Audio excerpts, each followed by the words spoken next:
महारानी। प्रणाम महाराज। खुश रहो। कहो कैसे याद किया तुमने मुझे? महाराज हमने इसलिए याद किया कि हम बड़े परेशान हैं। परेशान हो? जी। ऐसा क्या हुआ जो तुम परेशान हो? हमने एक स्वप्न देखा। स्वप्न देखा? हाँ। कैसा स्वप्न? हमारे राजमहल की छत के ऊपर इतने चील कौवे चिल्ला रहे थे, हम उससे डर गए और रात्रि में हमें नींद नहीं आई। महारानी, ये तो व्यर्थ के सपने हैं। ऐसे स्वप्न तो लोगों को आते जाते रहते हैं और इन सपनों को देखने से कुछ नहीं होता है। ये सब वहम होता है मन का। जो तुम इन सपनों को देखकर इतना विचलित हो रही हो, इनका कोई महत्व नहीं है इन सपनों का। महाराज, लेकिन ऐसे सपने अब से पहले तो हमें कभी नहीं आए। हमें कल ही ऐसा सपना क्यों आया? हम फालतू में ही परेशान होती हो महारानी। ये ऐसे सपनों का कुछ नहीं होता है। तुम इन सपनों का कोई महत्व नहीं है। महाराज, लेकिन हम बड़े परेशान हैं। हम ये चाहते हैं कि किसी ऋषि मुनि को बुला के यहाँ पे एक बार ये दिखवा लीजिए कि कहीं हमारा कोई वक्त या कोई समय खराब तो नहीं है। रानी, ऐसा कुछ नहीं है जो तुम सोच रही हो। तुम व्यर्थ के ये सपनों को देखकर इतना विचलित हो उठती हो। चलो, अगर तुम नहीं मानती तो मैं एक काम करता हूँ। हम अपने इस राज्य के परम पूजनीय हमारे गुरुजी हैं श्री गंगाधर जी, उनको बुलवा लेते हैं अपने राज्य में और उनको बुलवा कर उनसे कुछ पूछ लेते हैं और आपका ये संकोच है वो भी दूर हो जाएगा। जैसी आपकी आज्ञा महाराज, लेकिन हमें बड़ी बेचैनी सी हो रही है। आखिर में रानी, आप बेचैन मत होइए। मैं अपने परम पूजनीय गुरुजी को बुलाकर कोई जो अपने ग्रह खराब हैं या नक्षत्र खराब हैं उन सबको दिखवा लेता हूँ, ताकि इससे आपकी विचलितता दूर हो जाएगी। अगर कोई प्रश्न है, अगर हम पर कोई संकट है तो वो गुरु गंगाधर जी हमें साफ साफ बता देंगे, जिससे वो समय आने से पहले हम अपना प्रबंध कर लेंगे। जैसे आपकी आज्ञा महाराज। ठीक है महारानी। और कोई? नहीं। ठीक है। जो बात हमारे मन में थी हमने आपको बता दी। ठीक है, अब हम चलते हैं। राज्य में हमारा थोड़ा लोग इंतजार कर रहे हैं। जी महाराज।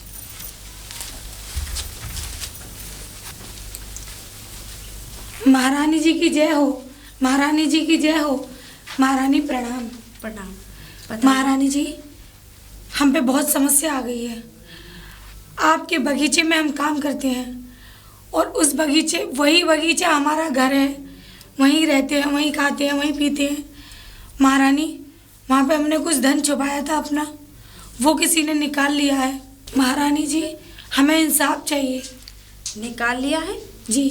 लेकिन इतनी किसकी हिम्मत हुई ऐसे जो आपके धन पे उसने हाथ डाला? भला ऐसा कौन हो सकता है हमारे राजमहल में? ऐसा कोई नहीं कर सकता। महारानी जी, आप महाराज से कह के हमारा ये संकट दूर करवाइए। रही बात न्याय की, तो आपको ज़रूर न्याय मिलेगा। हम महाराज से इस विषय में बात करेंगे। लेकिन आप एक बात बताइए कि आप बगीचे में रहती हैं, कभी हमारे पास क्यों नहीं आई? क्योंकि महारानी जी, हमारा काम वहीं बगीचे में रहने का और उसी की देखभाल करने का है। तो आप वहीं रहती हो, बगीचे के पास ही? आपके बगीचे में ही रहते हैं महारानी हम। बगीचे में रहती हो? जी। परंतु हमें एक बात समझ में नहीं आ रही है, वहाँ सांप कीड़ा कुछ भी आ सकता है। आपको तो एक अच्छी जगह पे रहना चाहिए। बगीचा भी वैसे हमारा बहुत अच्छा है, लेकिन आपको किसी राजमहल के किसी कक्ष में रहना चाहिए। महारानी जी, हमारे लिए महाराज ने वहीं पे एक रहने के लिए व्यवस्था कर दी है। अच्छा, अगर ऐसी बात है तो कोई बात नहीं। वैसे आप जरा हम जान सकते हैं आपने उसमें क्या छुपा रखा था?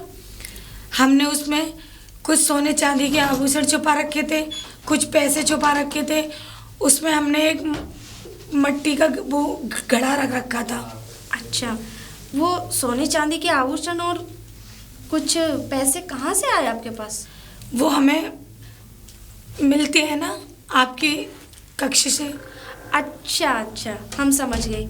जो आप बगीचे की रखवाली करती हैं उसकी महाराज आपको वो देते हैं। चलिए, कोई बात नहीं, हम महाराज से कह के आपकी ये दुविधा भी दूर करा देंगे। आप जाइए, हम महाराज से बात। महारानी जी की जय हो, महारानी जी की जय हो।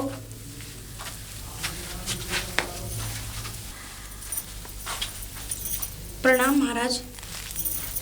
महारानी, महाराज, आप इतने अच्छे राजा होते हुए पूरी प्रजा के आपके राजमहल में ऐसा हो रहा है? हमारे राज्य महल में हाँ, या हमारे राज्य में? आपके राज्य में ही। अरे रानी, तुम्हें ऐसा हर समय क्यों विचलित सा होने लगता है कि तुम्हें कहीं ना कुछ दिखाई देने लगता है? तुम मुझे बताओ तो सही कि आखिर अब कौन सी ऐसी बात हो गई जिससे तुम इतना विचलित हो? महाराज, हम विचलित नहीं हैं। क्यों? ये हकीकत है और जो हम आपसे कहने आए हैं। हकीकत है? हमारा जो बगीचा है, राजमहल का जो बगीचा है, उस पर आपने किसी ने देखभाल के लिए किसी दासी को रख रखा है? हाँ। अच्छा, उस दासी के कुछ आभूषण और कुछ पैसे उसने एक मिट्टी के घड़े में रख के नीचे दाब दिए थे जमीन में। वो पता नहीं किसने चुरा लिए। इस विषय में तो हमें कुछ नहीं पता महारानी। अगर ऐसा कुछ है हमारे राज्य में, अगर ऐसी चोरी हुई है हमारे राज्य के बगीचे में, अगर उस दासी का धन उस बगीचे में गड़ा हुआ है और वहाँ से चोरी हुआ है, तो इस विषय में हम जरूर अपने राज्य में चर्चा करेंगे। चर्चा नहीं महाराज, हम तो ये चाहते हैं कि जल्दी से जल्दी उसे उसका सामान वापस मिल जाए।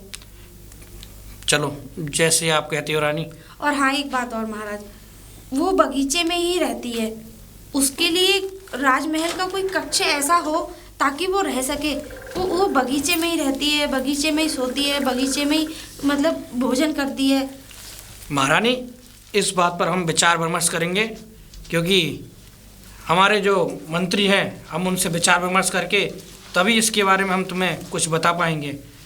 तब तक के लिए हम देखते हैं कि हमारे राज्य के उस बगीचे में किस धन की चोरी हुई है और किसकी चोरी हुई है। तुम इस बात पर परेशान ना हो। हमें तो ऐसा लग रहा है कि उसे बगीचे को छोड़ के हम उसे अपनी दासी बना ले, हम उसे अपने पास ही रखें राजमहल में। चलो, जैसा आप कहती हो, फिर भी इस बात पर हम अपना विचार विमर्श करेंगे। आप शायद जानते नहीं, हमने उसे वचन दिया है कि हम उसका धन और जितने भी आभूषण थे अवश्य ढूंढवाएंगे, लेकिन आप हमारी बात को उस तरीके से नहीं ले रहे हैं। महारानी, अब आपने मुझे बताया है कि तुमने उस दासी को वचन दिया है, तो आप चिंता ना करें, हम आपके वचन का पालन जरूर करेंगे और हम अपने राज्य में देखेंगे ऐसा कौन सा व्यक्ति है जो चोरी करता है। अगर वो चोरी करते हुए मिल गया और उसने चोरी की है उस धन की, तो उसको हम कड़ी से कड़ी सजा और मृत्यु दंड भी दे सकते हैं। यही तो महाराज, आखिर में किसकी इतनी हिम्मत हुई कि हमारे राजमहल में चोरी कर सके? तो इसके कल को तो कोई बहुत बड़ी भी चोरी हो सकती है। महारानी, इसके लिए हमें पता करना पड़ेगा कि हमारे राज्य में ऐसा कौन सा व्यक्ति है जो ऐसी चोरी की घटनाओं को अंजाम देता है। तो महाराज पता करवाइए ना। चलो, जितने भी सैनिक हैं लगा दो। ठीक है महारानी, हम आपकी आज्ञा का पालन जरूर करवाएंगे। प्रणाम महाराज। खुश रहो। हमारे राज्य में और चोरी।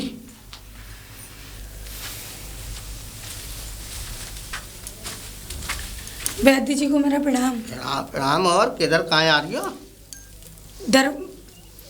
उधर ही जा रहे थे, थोड़ा काम था बगीचे की तरफ। आप क्या लेके आए हैं? कुछ नहीं है, सुनो, दवाई है। दवाई? हाँ, हमारा काम ही यही है। ऊंचे ऊंचे पहाड़ों पे बगीचों में जड़ी बूटियों इकट्ठी करके लाते हैं, फिर उन्हें बनाते हैं। जब वैसे आप किस किस की दवाइयाँ बनाते हैं? सब तरीके की दवाई है। घुटनों में दर्द हो, हाथ में दर्द हो, सर में दर्द हो, पेट में दर्द हो, किसी का भी दर्द हो।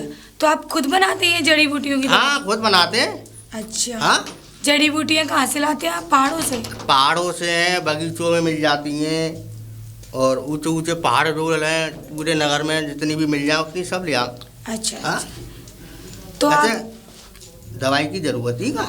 नहीं, पूछ रही थी मैं तो, कभी किसी को जरूरत पड़ेगी तो बताएंगे। अच्छा, पहले बताओ, मैं पहचाना नहीं, तुम हो कौन हो? हम महाराज के बगीचे में पेड़ पौधों को पानी देते हैं, वहीं काम करते हैं। तो माली हो? जी। अच्छा, वहीं काम करते हैं? जी। बगीचे में? जी। वहीं रहती हो? हाँ। अच्छा, फिर तो सही है। वैसे कभी कभी जरूरत पड़े तो बताइए, दवाई फवाई सब है। जी जी ठीक है, जी ठीक। बैद जी प्रणाम। प्रणाम प्रणाम। ठीक है, स्त्री तो सुंदर है, चल ठीक। गुरुजी को मेरा प्रणाम। खुश रहो राजन। कहो कैसे याद किया? आपका सेवक हमें बुलाने के लिए गया था। हाँ गुरुजी, कुछ ऐसी ही समस्या आन पड़ी है जिसमें हमें आपकी सहायता चाहिए गुरुजी। हाँ हाँ, कहो राजन, कैसी समस्या? गुरुजी, आज से कुछ दिन पहले हमारी जो महारानी है, उन्होंने सोते सोते एक स्वप्न देखा। उस स्वप्न में हमारे महल के ऊपर चील कौवे मंडरा रहे हैं और भयंकर भयंकर आवाज़ें निकाल रहे हैं, जिससे हमारी महारानी विचलित होकर उठी और हमें तुरंत ही बुलवाया और इस बारे में विचार विमर्श किया। अरे राजन, ये कैसा स्वप्न कि महल के ऊपर चील कौवे डोल रहे हैं, और तो और मतलब घनी रात में इतना भयानक स्वप्न। इसीलिए मैंने गुरुजी आपको याद किया, इसीलिए बुलवाया ताकि मेरे इस संकट का निवारण आप कर सकें। हाँ राजन, इस संकट का निवारण हम ज़रूर करेंगे। और तो और मैं पहले ये देखता हूँ कि आखिरकार ऐसा भयानक स्वप्न कैसे और क्यों आया। आखिरकार क्या ऐसी तुमसे गलती हो गई, या क्या तुम्हारे पितृ लोग रूठे हुए हैं? ये भी तो जानना ज़रूरी है, क्योंकि जितने भी राजन गंदे स्वप्न और तो और जो ग्रह कलेश होती हैं, वो सब की सब पितरों के रूठने पर ही होती हैं। तो इसीलिए मैंने गुरुजी आपको याद किया। और गुरुजी, हाँ राजन, कहना तो मैं ये भी चाहता हूँ कहो। कि जब से हमारी रानी ने वो सपना देखा है, उसके बाद हमारे राज्य में अनेकों अनेकों तरह की समस्याएं उत्पन्न हो रही हैं। जैसे कि हमारे राज्य का जो हमारा बगीचा है, उसमें एक मालिन काम करती है और कुछ दिनों बाद उस मालिन का धन जो है वो चोरी हो गया है और न जाने और भी समस्या आ सकती हैं। इसीलिए मैंने गुरुजी आपको याद किया है, इसका कोई निवारण करवाइए। ये कैसी अजीबोगरीब घटना है? इस राजमहल में तो कोई परिंदा भी अपना पैर नहीं झटका सकता, और मालिन का स्वर्ण चोरी हो गया। गुरुजी, राजमहल में नहीं, हमारे राज्य का जो हमारा बगीचा है, जहाँ हम हाँ। टहलने के लिए जाते हैं, आराम करने के लिए जाते हैं, मैं वहाँ की बोल रहा हूँ। हमारे उस बगीचे में से जो मालिन जो काम करती है, उन पौधों की देख रेख करती है, उस मालिन का धन चोरी हो गया है। और पता नहीं, हमारी तो इस बात पे विचार विमर्श हुआ हमारी महारानी से। हमारी महारानी कहती हैं कि इस राज्य में ऐसा चोर कौन उत्पन्न हो गया जो इन चोरियों को कर रहा है, उस चोर को जल्द से जल्द पकड़वाना होगा। ठीक है राजन, इसका निवारण हम ज़रूर करेंगे। और तो और हम ये भी जानेंगे कि आखिरकार वो चोर है कौन जो इस राज्य में इस तरीके की घटनाएं कर रहा है। गुरुजी, जैसे आपकी आज्ञा, मैं तो चाहता हूँ कि वो चोर जल्द से जल्द पकड़ा जाए और उसको कठिन से कठिन सजा दी जाए। हाँ राजन, ज़रूर। आइए गुरुजी। चलिए।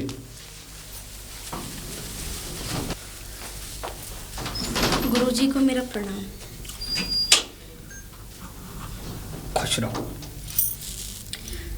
गुरुजी, आपने हमारे इस राजमहल में अपने कदम रखकर हमारा तो जीवन ही धन्य हो गया। हाँ, तो महारानी, मैं ये जानना चाहता हूँ कि स्वप्न में आपको क्या क्या और किस किस तरीके की चीज़ें दिखाई देती हैं? गुरुजी, हमें इस तरीके के सपने आते हैं कि हमारे राजमहल की छत पर इतने चील कौवे इतनी तेज तेज चीख रहे हैं और हमें न जाने क्या क्या अजीब और गरीब चीज़ें दिखाई देती हैं।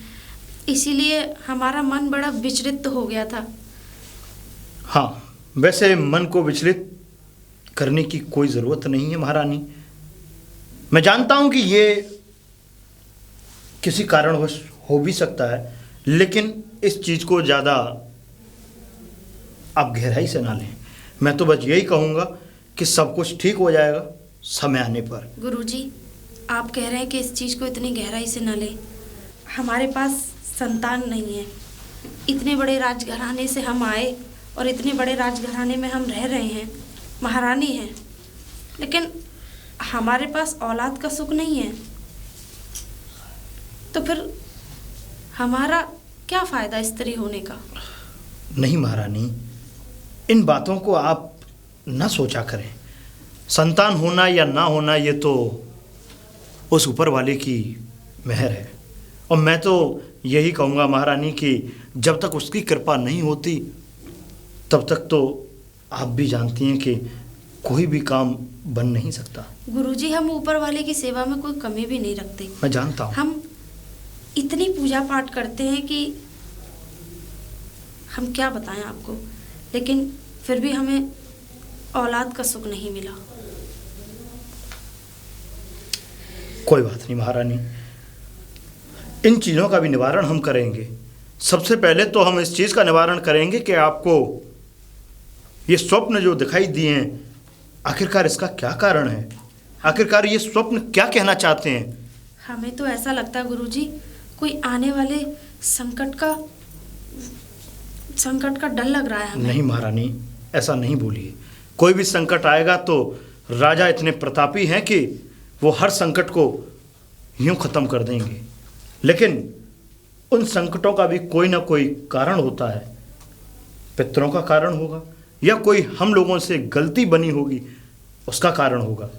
बाकी मैं सब देख लूँगा, आप चिंतित होने की कृपा न करें।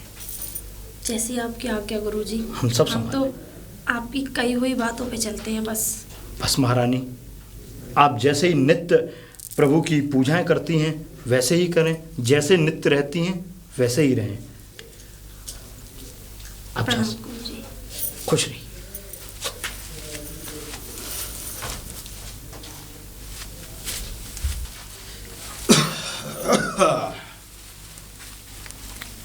जा रहे हो गुरुजी? हाँ राजन, मैं जा रहा हूँ। लेकिन गुरुजी, इससे पहले मेरा एक आपसे विनती है। कहो राजन। मेरी विनती ये है गुरुजी कि इस राज्य में जो अनहोनी हो चुकी है, उस अनहोनी का निवारण कब होगा? मैं बड़ा विचलित हूँ इसीलिए, क्योंकि हमारे राज्य के बगीचे में मालिन का जो धन चोरी हुआ है, उस धन को चोरी होने से ना जाने हमें अपने आप में ऐसा लज्जित होने का विचार विमर्शा हो रहा है कि हमारे राज्य में ऐसा कौन सा चोर उत्पन्न हो गया जिससे हमारे राज्य में चोरी होने लगी। बस गुरुजी, इसका निवारण हमें मिल जाए तो आपकी बड़ी कृपा होगी। अरे आप चिंता मत करो राजन, मैं जा रहा हूँ इस राजमहल से, लेकिन इसी राजमहल में आज से ठीक 4 दिन बाद मैं वापस आऊँगा। और जब आज से ठीक 4 दिन बाद जब वापस आऊँगा तो उस चोर को वापस मैं मौजूदा करूँगा यहाँ, और आपके सामने खुलासा करूँगा कि आखिरकार वो चोर है कौन जिसने उस मालिन के स्वर्ण और कुछ रुपए पैसा चोरी किए हैं। जैसी आज्ञा गुरुजी। मैं जाता हूँ राजन, और मैं आऊँगा।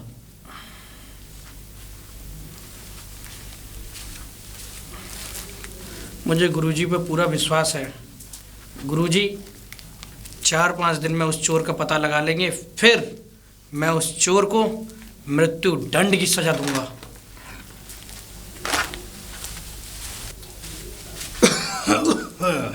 गुरुजी को मेरा प्रणाम। खुश रहो। मैं आपको पहचाना नहीं। हैं आप गुरुजी? कौन भैया? मुझे नहीं पहचाने? नहीं।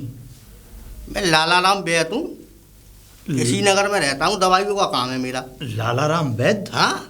अच्छा, तो आप वैद हैं, जड़ी बूटियाँ हाँ, लाते हैं? जड़ी बूटी की दवाई। अरे बहुत बढ़िया। हाँ। बहुत अच्छे। शरीर में कहीं भी दर्द हो, अच्छा, हर दर्द की दवाई है। बहुत बढ़िया। ये तो घुटनों में हो, हाथ में हो, सिर में हो, पीठ में हो, आगे पीछे कहीं हो, सब जगह हर चीज़ों का इलाज है हर आपके चीज का पास? इलाज है। बहुत बढ़िया भाई भाई। ऊंचे ऊंचे पहाड़ों पे जाते हैं, जड़ी बूटियां ढूंढ के लाते हैं। वाह वाह। कौन सी जड़ी बूटी किस में काम करेगी, मैं तो दवा बनती है। समझ रहा हूँ बिल्कुल। हाँ? लेकिन आपसे ये जानकर मुझे बहुत अच्छा लगा। हाँ? क्या आप इसी नगर के रहने इसी वाले हैं? नगर में रहते हैं। अच्छा हाँ, तो गुरुजी। वैद्य जी, हाँ जी, मैं एक अपनी परेशानी बताना चाहता हूँ। क्या परेशानी है बताओ। परेशानी ये है कि मेरे यहाँ यहाँ दर्द होता है। कमर में? हाँ यहीं। अरे रीढ़ की हड्डी है ये तो। हाँ यहीं होता है। यहाँ दर्द होता है। हाँ यहीं दर्द ओह। होता है और बहुत दर्द होता है। आप ये बस दवाइए मत। तो मैं चाहता हूँ कि इसका कोई निवारण हो तो बता। निवारण हो जाएगा, इसकी जड़ी बूटी तो मिल जाएगी। अच्छा, पर यहाँ तो कहीं मिली नहीं है। यहाँ कहीं नहीं मिलेगी? हाँ, पर मिलेगी इसी नगर में। वो मिलेगी राजा जी का जो शाही बगीचा है ना, हाँ वहाँ मिलेगी। अच्छा, राजन के शाही बगीचे में मिलेगी? बगीचे में मिलेगी वो। अरे तो बहुत अच्छी बात है। तो आप ले आइए ना मेरे लिए। बगीचे में चलो वैसे देखता हूँ, पर वो ऊपर कहीं आती नहीं है कि दिखती नहीं है। वो पेड़ की जड़ में मिलेगी। अच्छा, पेड़ की जड़ में अंदर? हाँ, वो अरे भाई। जड़ी बूटी वो यहीं की होती है, वो यहीं काम करेगी। मुझे पता है। अच्छा, हाँ, तो बहुत अच्छी बात है। हाँ तो वैसे आप एक बात बताइए वैद्य जी, आप उस शाही बगीचे में पहले कभी गए हैं? हाँ, पहले गया था, 2-3 बार गया हूँ मैं। अच्छा। हाँ, पर माँ का जो पहरा है ना, पहरा लगाते हैं वो। मैं जानता हूँ पहरेदार हाँ, होते हैं। वो बहुत तेज है। अच्छा। हाँ, ओ, बहुत तेज है वो, घुसेन ना देवे अंदर। अच्छा। हाँ, नहीं तो आप एक बार हमारे लिए चले जाना। चलो देखूंगा मैं जाके, अगर मिल हमारे जाए तो लिए अच्छी बात है। कष्ट कर लेना हाँ, वैद्य हाँ। जी, क्योंकि देखो। यही अरे आप बार हाथ क्यों लगा रहे हैं? क्या हाँ, रीढ़ की हड्डी पे है ना। हाँ यही है। वैसे आप ये बताइए वैद्य जी कि आप जब पहले गए थे तो आप कैसे गए थे? कैसे गए थे? हाँ मतलब वहाँ तो पहरेदार रहते हैं, तो पहरेदारों से। वाह, गुरु जी यही मत पूछो कैसे गए थे। नहीं तो कह करके ही तो गए होंगे ना अंदर। ना, हम तो दीवार, जो पीछे वाली दीवार है ना, हाँ वहाँ पे चढ़ के और दीवार के सहारे लग रहा हूँ आम को पेड़। अच्छा। वहाँ आम के पेड़ पे चढ़ के फिर दूसरी दीवार पे आके अच्छा, सब नीचे घुसे वहाँ में। अरे ये तो भाई बगीचे आपने में? मतलब दीवार पे चढ़े और आम के वृक्ष पे चढ़ के तब हाँ। नीचे आए? आगे कहा था गुरु जी, अगर मैं पेड़ पर से गिर जातो मेरी तो हड्डी पसली एक है जाती। वैसे भाई आप बड़े ही हास्य हो। हाँ, मैं तो। क्योंकि अच्छा, गुरु जी हमारा काम ही यही है। तो फिर आपने वहां से जो जड़ी बूटी ली और जड़ी बूटी लेकर के भाई फिर ये उसे- वो, हाँ, बाहर आ गए, जैसे घुसा था वैसे बाहर। अच्छा, हाँ। चलो बहुत अच्छी बात है। लेकिन अब की बार तो ऐसा कर लेना, उनसे सलाह मशवरा कर लेना, तो अंदर चले जाना, वो इजाजत दे देंगे। चलो ठीक है, मैं कल जाके देखूँ। ठीक है। ठीक है, तो आप चले जाना और मेरे लिए जड़ी बूटी ले आना। ठीक है गुरु जी। ठीक है, अब मैं चलता गुरु जी हूँ। मेरा हाँ, खुश रहिए।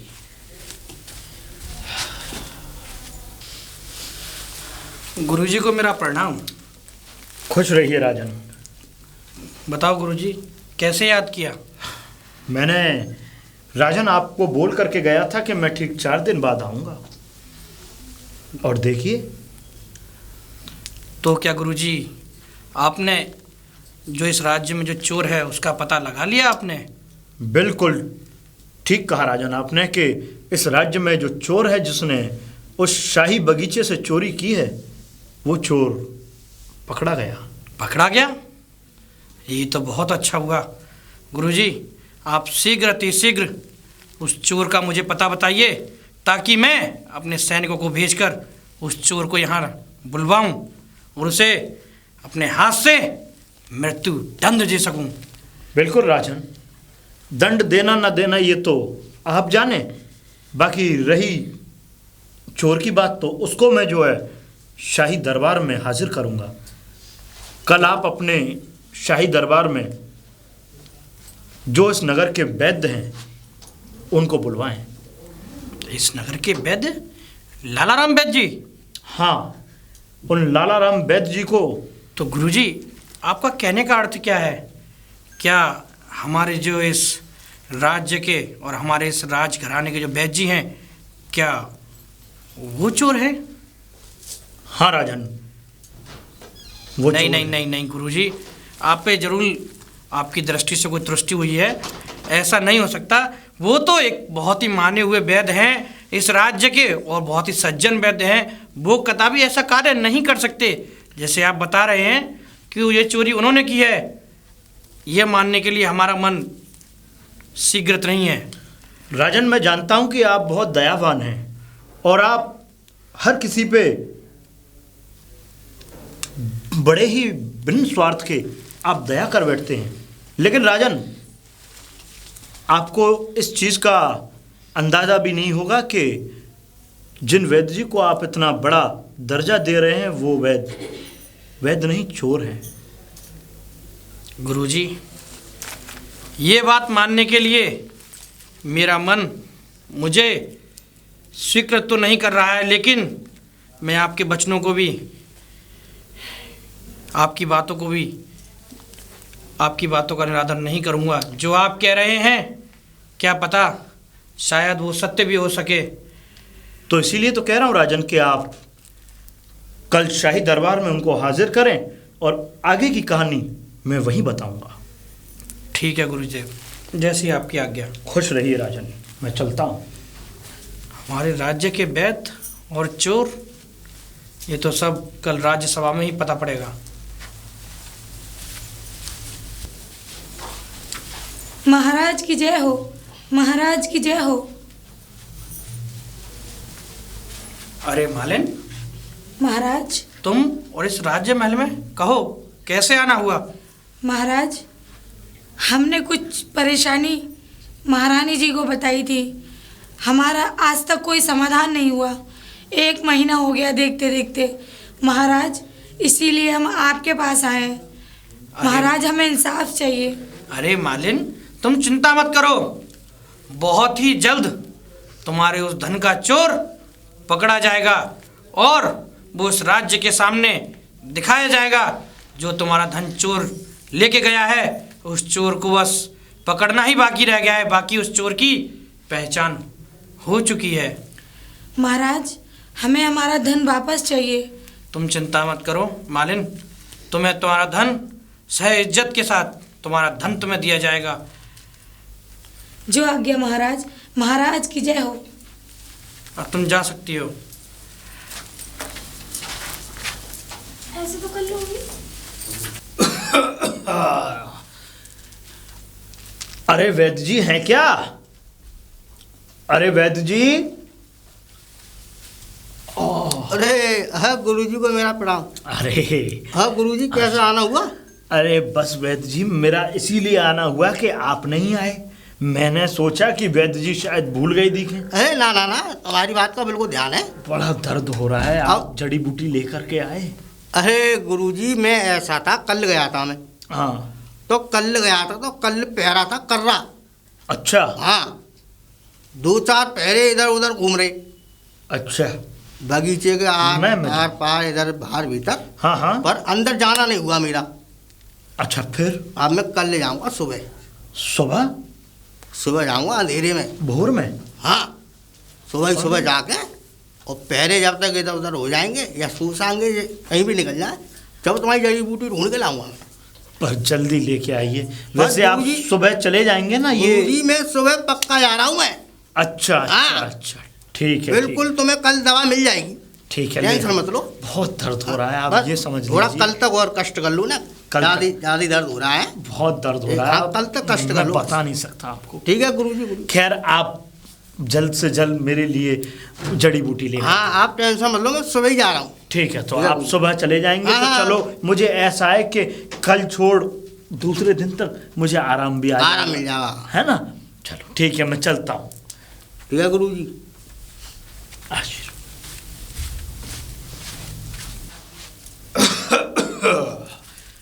श्री राम। गुरुजी को मेरा प्रणाम। खुश रहो बेटा। बेटा, मुझे पहचान नहीं हुई, आप कौन? गुरुजी, हम राजा के शाही महल की मालिन हैं। राजा के शाही महल की मालिन? जी। शाही बगीचे में जो रहती हैं? जी। अच्छा अच्छा अच्छा, हाँ हाँ। तो आप इधर से कहाँ से आ रही हैं? हम इधर से निकल के जा रहे थे, तो हमने सोचा गुरुजी से मिलते चलें। गुरुजी, बड़ी समस्या है। बोलो बेटा, कैसी समस्या? समस्या ऐसी है गुरुजी कि हमारा धन किसी ने बगीचे से चोरी कर लिया है और आज 1 महीना हो गया और कुछ पता नहीं चल रहा। कोई बात नहीं मालिन, पता चल जाएगा। और आपको मैं वादा करता हूं कि आपका जितना जो भी धन चोरी हुआ है, जो भी स्वर्ण चोरी हुआ है आपका, वो सब का सब धन मैं आपको वापस दिलवा दूंगा। गुरुजी, बस हमें हमारा धन चाहिए। हाँ। हमने मेहनत मजदूरी करके वो इकट्ठा किया है। मैं जानता हूं मालिन कि वो मेहनत की कमाई हुई पूंजी है आपकी। आप चिंता ना करें, आप बेफिक्र हो जाएं। बाकी की मैं जितना भी आपका धन है, मैंने बोला मैं आपको वापस दिलवाऊंगा। गुरुजी, लेकिन कुछ समय लेने का कब तक मिल जाएगी? कल तक। कल राजशाही जो दरबार लगेगा राजा के महल में, वहाँ मैं निवारण कर दूंगा और वहीं से उस चोर का भी पता लगेगा कि किसने उस चोरी को किया है, और तुम्हारी जितनी भी पूंजी चोरी हुई है वो सब की सब वापस हो जाएगी तुम्हें। ठीक है? तो कल सही समय से तुम राजशाही दरबार में हाजिर हो जाना। ठीक है? जी आज्ञा गुरुदेव। ठीक है बेटा, जाओ। ओ, देखूं इधर कोई पहरा तो ना लगा रहा। आज जड़ी बूटी लेके जानी है, चाँद फलांग के जाऊँ, आगे देखूँगा। ओ, ये पेड़ है, पहले ये देखूं कोई आ नहीं जाए। कोई ना है।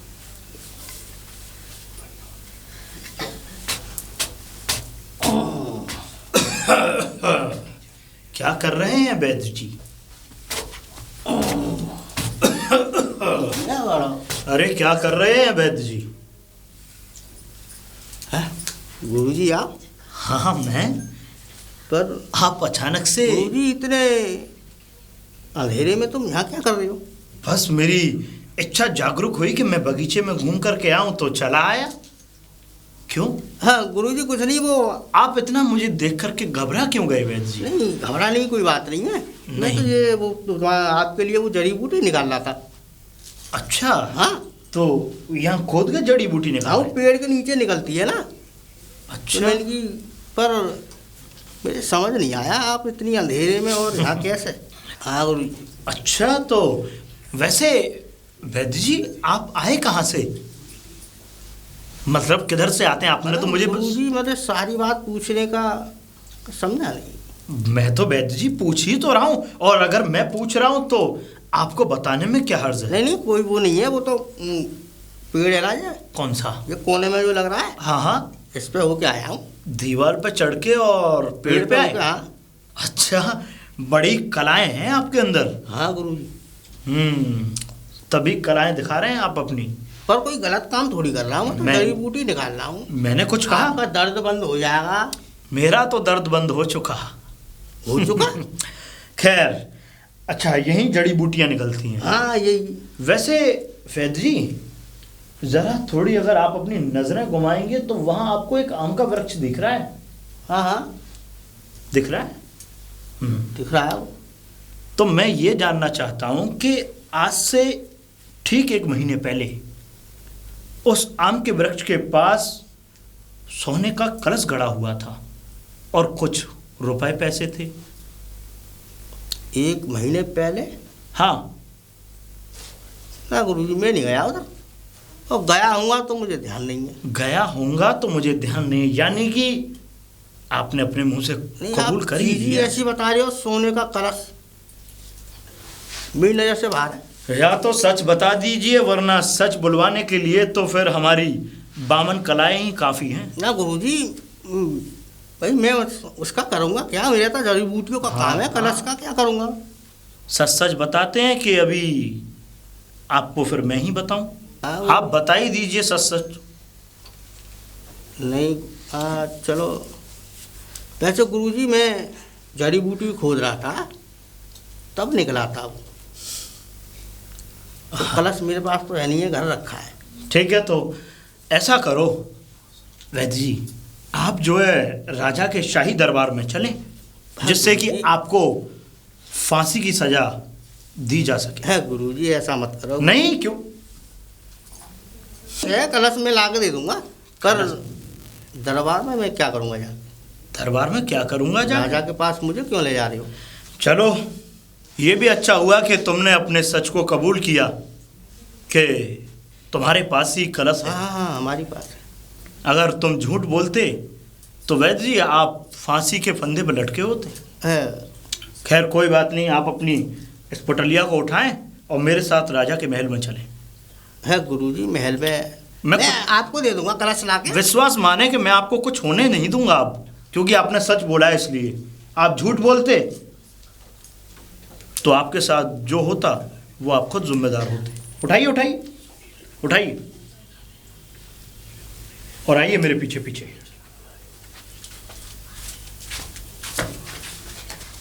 आइए राजन। जी गुरुजी को मेरा प्रणाम। खुश रहिए राजन। वैद्य जी आप तो प्रणाम भी महाराज करना को मेरा पड़ेगा। पड़ा। खुश रहो वैद्य जी। जी गुरुजी बोलिए।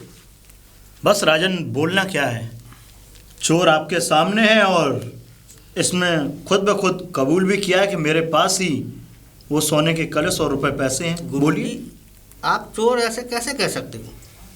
भाई, चोर को चोरी कहेंगे जब आप बिना बताए लोगों के पीछे आप उस कलश को खोद करके अपने घर ले गए, तो क्या ये चोरी नहीं? तो क्या ये सच सच बताओ वैद्य जी, जो गुरुजी कह रहे हैं ये बात सत्य है? ये महाराज स- सत्य है। महाराज मैंने चोरी नहीं की। चोरी नहीं की? नहीं, वो तो मैं जड़ी बूटी खोद रहा था पेड़ के नीचे से, जड़ में से। तो वो खोदते खोदते खोदते खोदते वो निकल आया कलश। अब मुझे क्या मालूम मुझे कैसे क्या मिले गया घर। अच्छा, हाँ, तो ये बताओ वैद्य जी, तुमने बगीचे में प्रवेश कैसे किया? महाराज वो तो मैं पीछे होके आ गया था, पीछे होके? दीवार पे तो चढ़। वैद्य जी ये एक प्रकार की चोरी हुई, क्योंकि किसी के शाही बगीचे में बिना आज्ञा के आना एक चोर और एक अपराध है, और तुमने ये अपराध किया है। गुरुजी कहिए राजन। इस अपराध की वैद्य जी को क्या सजा दी जाए? नहीं, सजा मत दीजिए राजन, क्योंकि वैद्य जी ने अपना गुनाह खुद ब खुद कबूल कर लिया है, इसलिए इनको सजा नहीं। बस आप वैद्य जी इतना काम करें कि कल आप उन कलशों को राजमहल में दे करके जाएं। ये गुरुजी एक ही कलश है वो? हाँ हाँ, एक ही कलश है और रुपए पैसे भी हैं। गुरुजी आज गुरुजी के कारण तुम बच गए वैद्य जी, वरना तुम्हें आज मृत्यु दंड दिया जाता, क्योंकि आज से पहले हमारे इस राज्य में किसी ने भी चोरी नहीं की।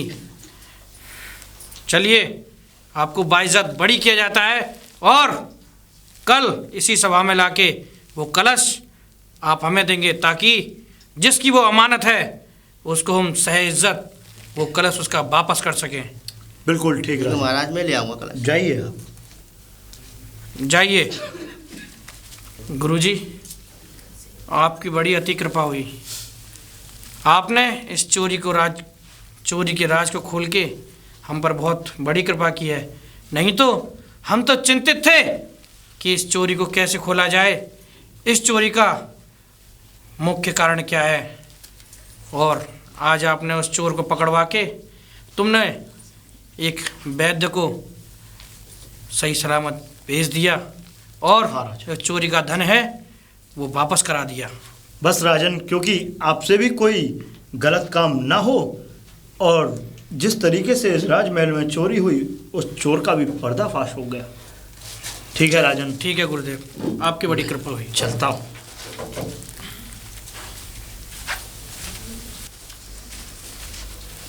महाराज की जय हो, महाराज की जय हो। वैद्य जी आ गए आप, लाइए। महाराज यही वो कलश है। और हाँ, याद रहे आज के बाद ऐसा अपराध ना होने पाए। तुम एक वैद्य हो, तुम्हें लोगों के जीवन के लिए रखा गया है, तुम्हारा काम है उनकी बीमारियों को दूर करना, ना कि ऐसे दुष्ट कार्य करने के लिए। ठीक है महाराज। याद रहे, बस केवल अपने कर्तव्य पे निर्भर रहो। भगवान जो देगा आपके नसीब का देगा। आप जा सकते हो। अब मैं ये कलश ले जाकर रानी को दूंगा ताकि रानी उस मालिन को ये कलश दे दे।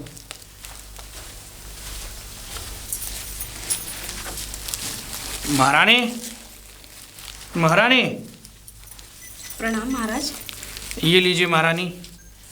जिस चोरी के बारे में आप कह रही थी उस चोर का पर्दाफाश हो चुका है और जो चोरी का धन है वो भी हमारे पास आ चुका है। ये तो और बहुत ये अच्छी- लीजिए। महाराज, लेकिन पता कैसे लगा? ये कैसे हुआ? मैंने कहा था ना महारानी, ये सब हमारे गुरु की कृपा है। मैंने अपने गुरु को याद किया और गुरुजी आए। गुरुजी ने ही उस चोर का पता लगाया। और पता है तुम्हें महारानी, वो चोर और कोई नहीं, हमारे राज्य के ही शाही बैद जी। और उन्होंने भी ये चोरी नहीं की, क्योंकि वो हमारे जो बगीचे में जड़ी बूटी के लिए पहले वो हमारे पहरेदारों से आज्ञा मांगते थे। वो बिना आज्ञा के वो हमारे शाही बगीचे में आए और उन्होंने जड़ी बूटी खोदने लगे। तब उनको ये कलश मिला और मन में लालच आते हुए वो ये कलश ले गए।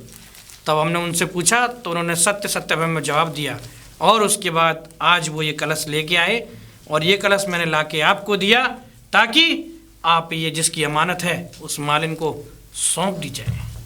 जी महाराज, हम अभी उसे जाकर दे देते हैं अपने ही हाथों से। ठीक है।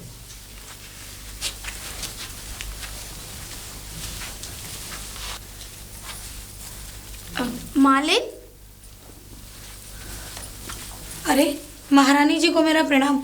महारानी, आप हमारे बगीचे में? हाँ, हम तुम्हें तुम्हारी अमानत लौटाने आए थे।